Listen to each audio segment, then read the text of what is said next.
slope. I still feel sorry for him. He's worse than you. Go up those steps, Sam. Thank heavens I didn't have to swim back through that tunnel. What? Nothing.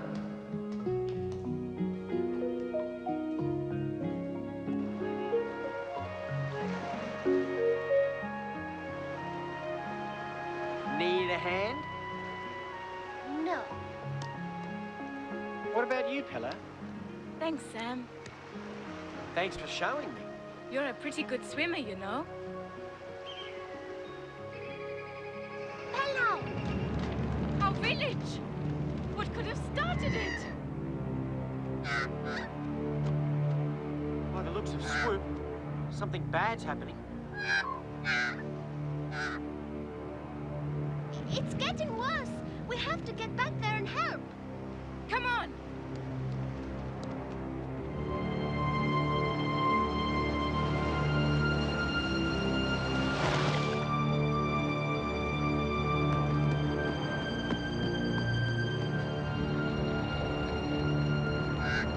The whole village is on fire!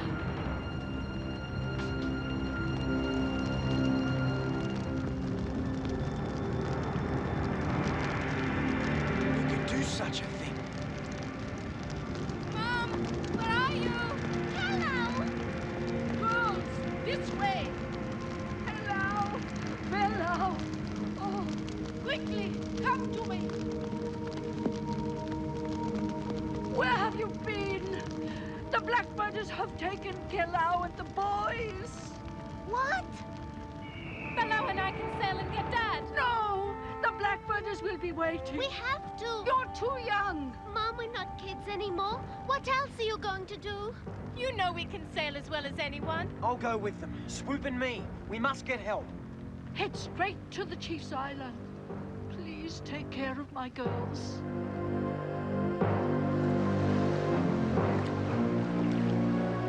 Take care.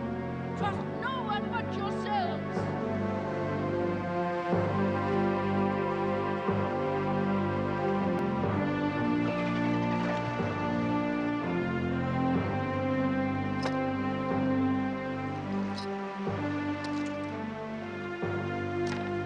What's this? This is our island. See? This shell here. It's amazing. A map. And all these shells are islands. Fast, isn't he? So we're right then.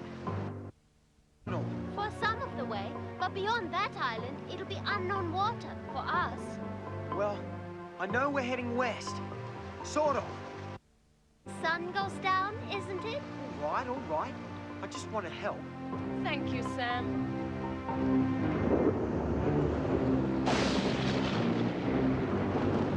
Both are really friendly, Sam.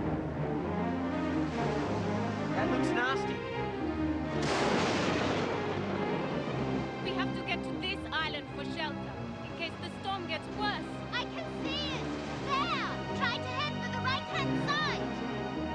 How are we gonna get there? The current is too strong. We have to fight it, Sam. What's what? Blackbirders. No! It's Billy! It's the dolphin! We can't take a chance, Sam. Are you sure? Yes, I am! It is! It's the dolphin, all right! Hey! Hey! Trust me, it's my friends! Hey! Ronnie! Billy! Change course, we can catch them! Go, Swoop, go! What's up? Go and tell Bridie! Billy, Bridie, and Sam! Throw me a line! We can't stay this close, Sam. It's too dangerous. I'll let them know we're here.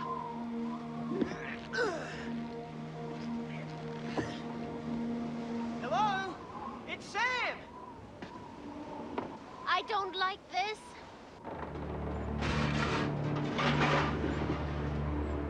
Hello?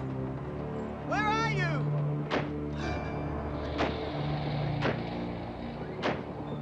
Bridie!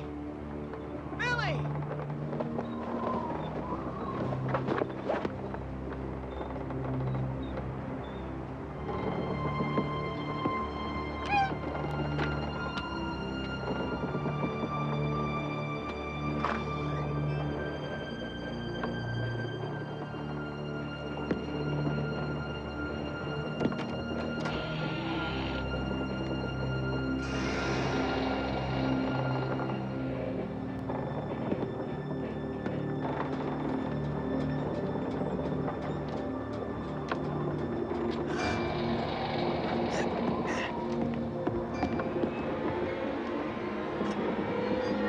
right?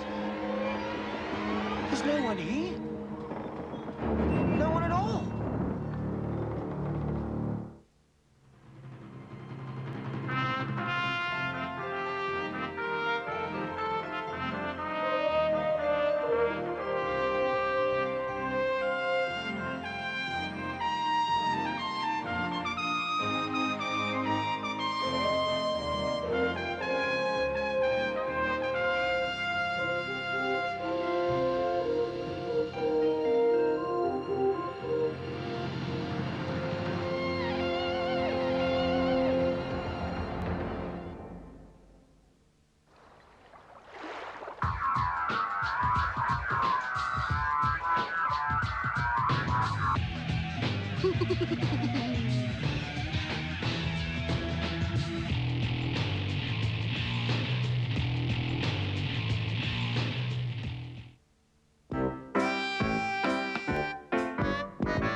This is the story of a young kangaroo whose first name is Susie, though her mum calls her Sue.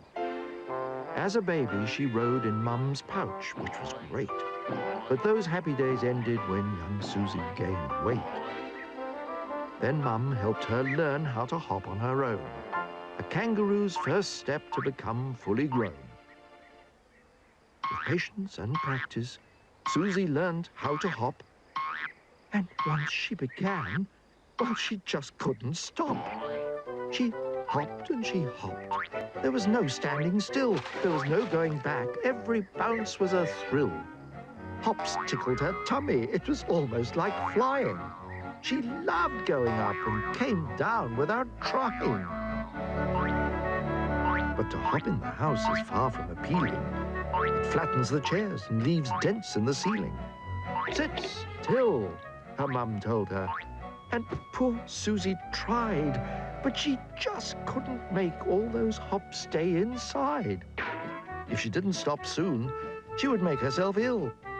Susie hopped in her sleep. The girl never stayed still. Dad said, "She's hopped crazy. What on earth shall we do?" Her parents were worried. The teachers were too. "This girl hops too much," read Susie's reports.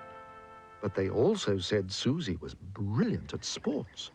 She excelled at the high jump, and she loved basketball, where her hopping made up for not being so tall. Sports teacher Smith said, "She's one of the best, but she gets overtired.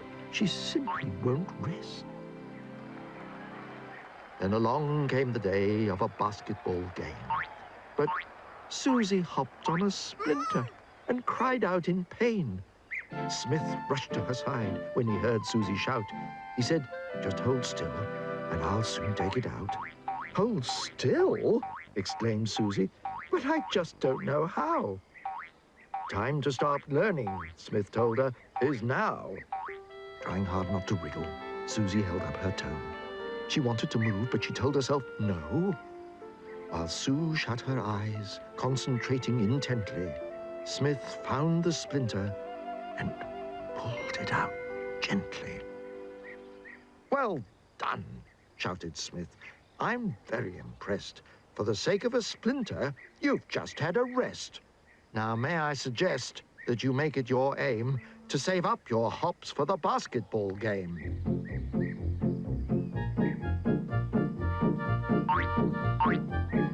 For a moment, Smith wondered if Sue was okay. Then he called out her name, and she hopped up to play. But she didn't just hop. Oh, no, not at all. She looked for her teammates and passed them the ball. She'd pretend to move left, then hop to the right, and she'd shoot when the net was in range and in sight. The other team marveled at Susie's ability. She hopped circles around them with grace and agility. Sue scored 14 points before the last bell. Her team had won. Didn't she do well? That day, Sue learned something that she never knew. A thing most important to a young kangaroo. To hop is a good thing, but make no mistake, you have to hop wisely, not hop for hop's sake.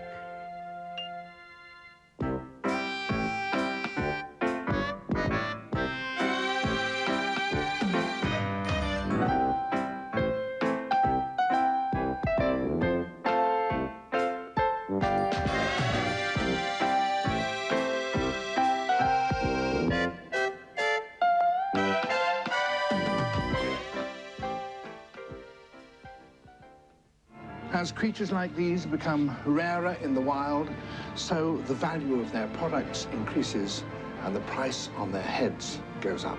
Drawing on his own experience and the expertise of eminent scientists, David Attenborough puts together his portrait of the future of our planet. We have to develop methods of living in amongst nature, not separating humans from nature. This is Vital Viewing, State of the Planet, Wednesday, 8:30. Adams comes forward, tries to drive, he's bowled! He's bowled! Beautifully bowled by McGill. He tossed it right up, tempted him to drive. He played over it.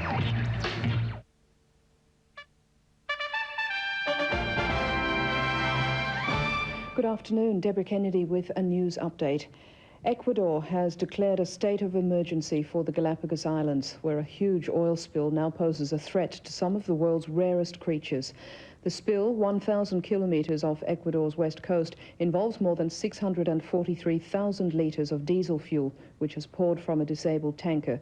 The emergency declaration will allow a quick allocation of funds to help pay for the cleanup, as fears increase for the fate of many creatures, including birds, iguanas and sea lions. The Australian Cricket Board is seeking legal advice on whether Mark Waugh should be forced to answer corruption allegations. Chief Executive Malcolm Speed says he's disappointed that Waugh is refusing to face allegations that he received $36,000 from an Indian bookmaker 7 years ago in exchange for pitch and weather information. Mr. Speed says that the board is seeking legal advice on whether Waugh is compelled to give evidence. In the meantime, he's been cleared to play against the West Indies this weekend. And Indonesian President Abdurrahman Wahid's shaky hold on power has suffered another blow. He's refused to answer questions before a parliamentary committee investigating 2 financial scandals. The Indonesian leader has questioned the legality of the committee. His refusal to answer questions could lead to impeachment. More news at 6.